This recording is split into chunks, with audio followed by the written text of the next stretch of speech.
বন্ধুরা, আমি আপনাদের সুনিতা। আশা করি আপনারা ভালো আছেন। আমি আবার একটা নতুন ভিডিও নিয়ে চলে এলাম। আজকে আমাদের বানানো হচ্ছে মটন বিরিয়ানি।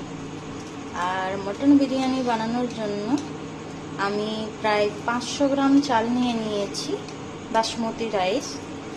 তাকে আধা ঘন্টা আমি জলে ভিজিয়ে রেখেছিলাম। তারপর গরম জলে একটু লবণ, সেটা স্বাদ মতো দিলে হবে, স্বাদ মতো লবণ, 1 চামচ তেল, আর যদি 8 টুকরো লেবুর রস দিয়ে দেওয়া যায় তাহলে ভাতটা একদম ঝরঝরে হবে। ভাতটা এখনো আমার হতে বাকি আছে। ভাতটা প্রায় 80% হয়ে গেলে তুলে নেব। ভাতটা প্রায় হয়ে এসছে, 50% হয়েছে, আরও 30% বাকি আছে। এর জন্য আমি ঢাকা দিয়ে দিব। আমার ভাতটা প্রায় 80% হয়ে গেছে। আর আমি এইভাবে একটা ফুটো ফুটো গামলাতে জলটা ঝরিয়ে নিয়েছি। এরপর আমি বেরেস্তা বানাবো। পেঁয়াজের বেরেস্তাটা বানানোর জন্য আমি প্রায় সাদা তেল 100-র মতো দিয়েছি, আর 5টা পেঁয়াজ কেটে নিয়েছি। তেলটা প্রায় গরম হয়ে এসছে, পেঁয়াজটা দিয়ে দিই।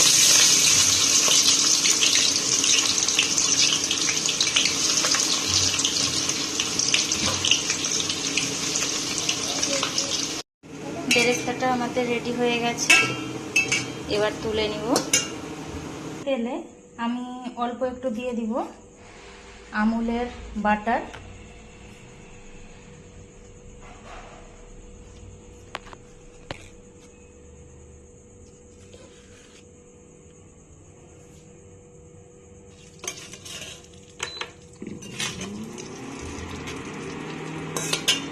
এই তেলে আমি মটনটা কষে নেব। মটন আমাদের রেডি হয়ে গেছে। এবার লেয়ার করার জন্য মটন আর গ্রেভিগুলো আমি তুলে নিব আলাদা একটা পাত্রে। নিচে অল্প একটু গ্রেভি রেখেছি, এইটুকু গ্রেভি রেখেছি। এর উপর ভাতের লেয়ারটা দিয়ে দিচ্ছি। ফার্স্ট ভাতের লেয়ারটা দিয়ে দিয়েছি।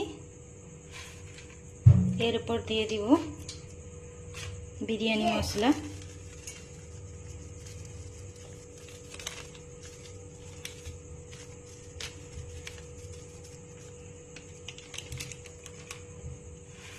এর উপর ছড়িয়ে দিব বেরেস্তা।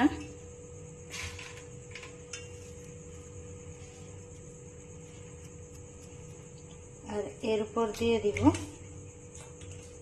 তুলে রাখা মটন আর গ্রেভিগুলো।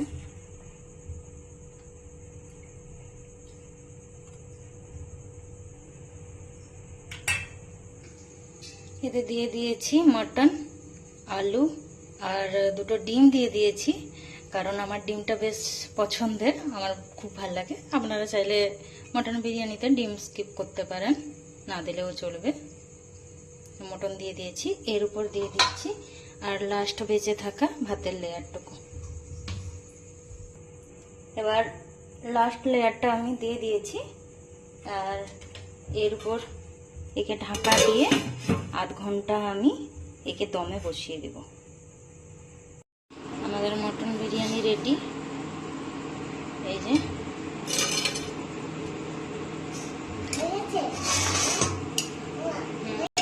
হ্যাঁ, হয়ে গেছে। নাড়া দিচ্ছি, ছেলে খাবে।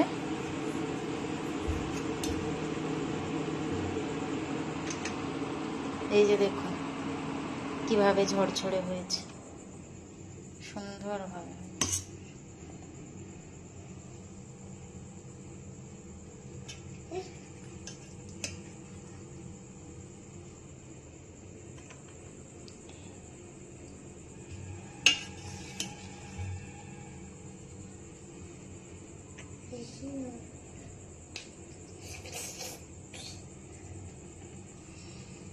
আপনারাও এইভাবে তৈরি করে খান।